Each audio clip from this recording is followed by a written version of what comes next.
of our exploration of altered dominant and what's possible on guitar when we steal Bill Evans's voicing technique of putting the C major triad in his right hand over the E7 shell, let's take a look at how we can combine triad pairs with Barry Harris to create counterpoint. We know that we're going to base our triad pair off C major. That's what Bill Evans gave us. That gives us the sharp 9 and sharp 5 inside the palette of this advanced harmony. So we're going to start with C major and we're going to add D diminished. This is step 1 in the order of operations. Use your open 6th string so you can hear the harmonic context, and let's just play this triad pair, C major, D diminished.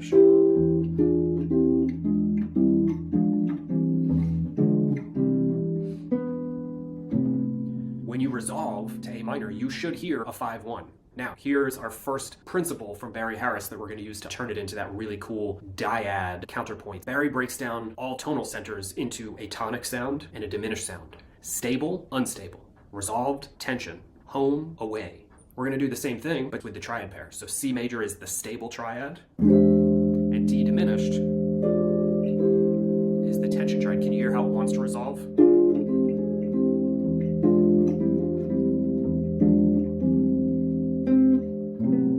So D diminished wants to pull to C major, and then that whole sound wants to resolve to A minor. Okay? Now think about how weird that is for a second. D diminished is D, flat 7, F, the flat 9, A flat, G sharp is the 3rd. So this is the 3rd and the 7 and the flat 9. But if you listen to it,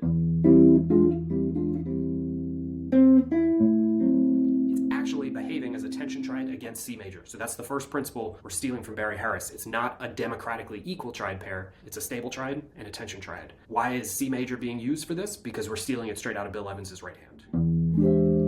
C major triad sitting on top of E7. Step 2 in the order of operations. Ignore the bottom note of each triad. Instead of, we're just going to play the top 2 notes of each triad.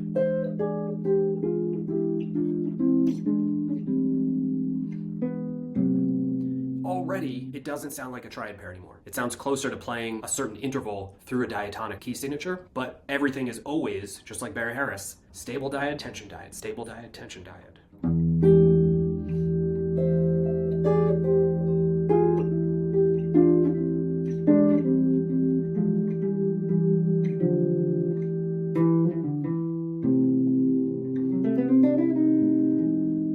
That's very different from what you would experience harmonically if you were just taking something like a 3rd and moving it diatonically through a key signature.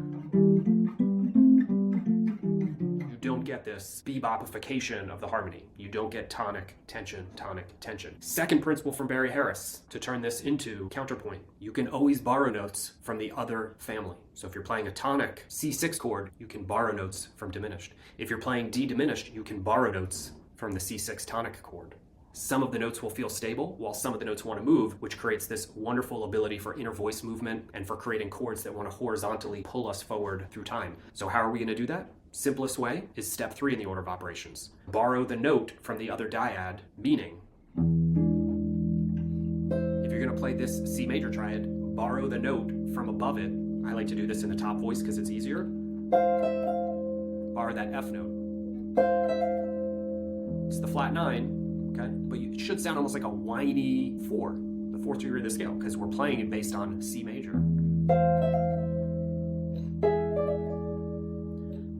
Right, I'm borrowing the note from D diminished above C, and then when I get to D diminished, I'm going to borrow the note from above it from the C major triad, the E note. C major dyad, borrow the D note from the D diminished triad. It might be helpful to sit on it for a minute, just to see it.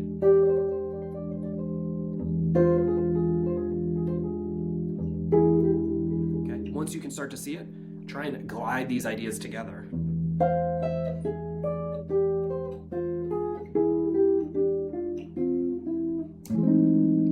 Always resolve to the tonic. If it's an E altered dominant, resolve to A minor. Okay. Check out this example that I notated that's mixing and matching the directions of notes. Sometimes the borrowed notes are moving, sometimes they're not, sometimes I'm not borrowing a note. There's a whole variety of ways that you're going to hear these 2 voices interacting with each other.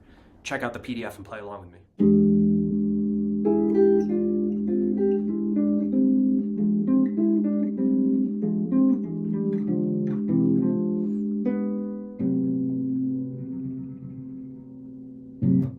Pretty cool, right? You would probably never guess that that was a triad pair.